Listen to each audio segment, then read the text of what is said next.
ये 3 लोगों को शपथ लेने को 15 दिन लगे। इतना भारी बहुमत आज उनके पास है, खुद बीजेपी के पास अपना बहुमत है, फिर जो शिंदे गुट है उसके पास अकड़ा है, अजित पवार के पास 200 से 225 से भी ज़्यादा विधायक उनके पास है, फिर भी 15 दिन तक वो सरकार नहीं बना पा रहे थे, शपथ नहीं ले रहे।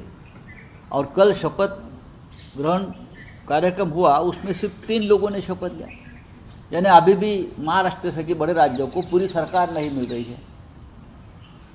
उसका मतलब मैं ये निकालता हूँ, आज भी सब कुछ ठीक नहीं है। कल राज्य के जो उप मुख्यमंत्री है, जो शपथ लेने के लिए आखिरी समय पहुंचे, वहाँ बीजेपी ने ये तय कर लिया था अगर वो नहीं शपथ लेते तो उनके सिवाय शपथ ग्रहण सोड़ा आगे चलाइए। फिर उनको लगा कि नहीं, ये भी मेरा पद जाएगा, तो शपथ लेने पहुंचे। लेकिन उससे महाराष्ट्र की जनता के मन में सवाल है, फिर इतना बहुमत आपको जो मिला है उसका फायदा क्या है? आप सरकार नहीं बना पा रहे, आप कैबिनेट नहीं बना पा रहे, तो क्या होगा इस महाराष्ट्र में आगे, क्या होगा? उसकी ये एक ट्रेलर है। इस तरह के एलिगेशंस लग रहे थे कि इंडस्ट्रीज स्टेट से बाहर जा रही है।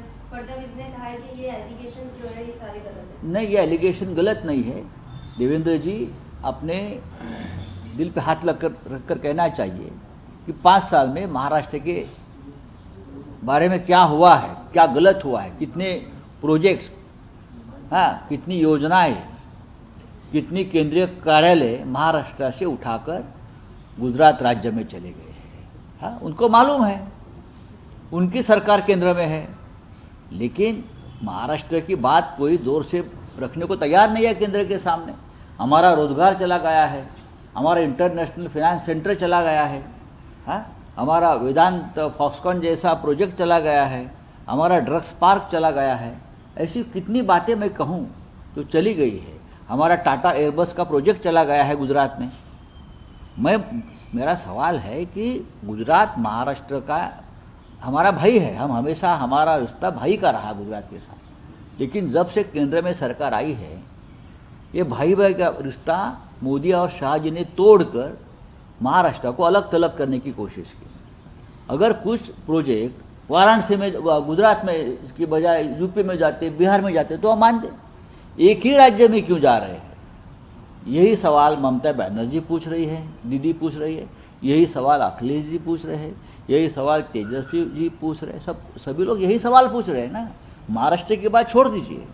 सर, सरकार आज किसान जो है वो हरियाणा से कूच करना चाहते हैं दिल्ली को, लेकिन हर जगह सुरक्षा बंदोबस्त है और उन्हें कूच करने की इजाजत जहाँ से वो कूच करना चाहते हैं और जहाँ उनको रोका गया है, चाहे उत्तर प्रदेश हो चाहे हरियाणा हो, वहाँ बीजेपी की सरकारें हैं। और बीजेपी की सरकारें नहीं चाहते कि किसानों की आवाज़ दिल्ली तक पहुँचे। किसान का ये आंदोलन कोई राजनीतिक आंदोलन नहीं है।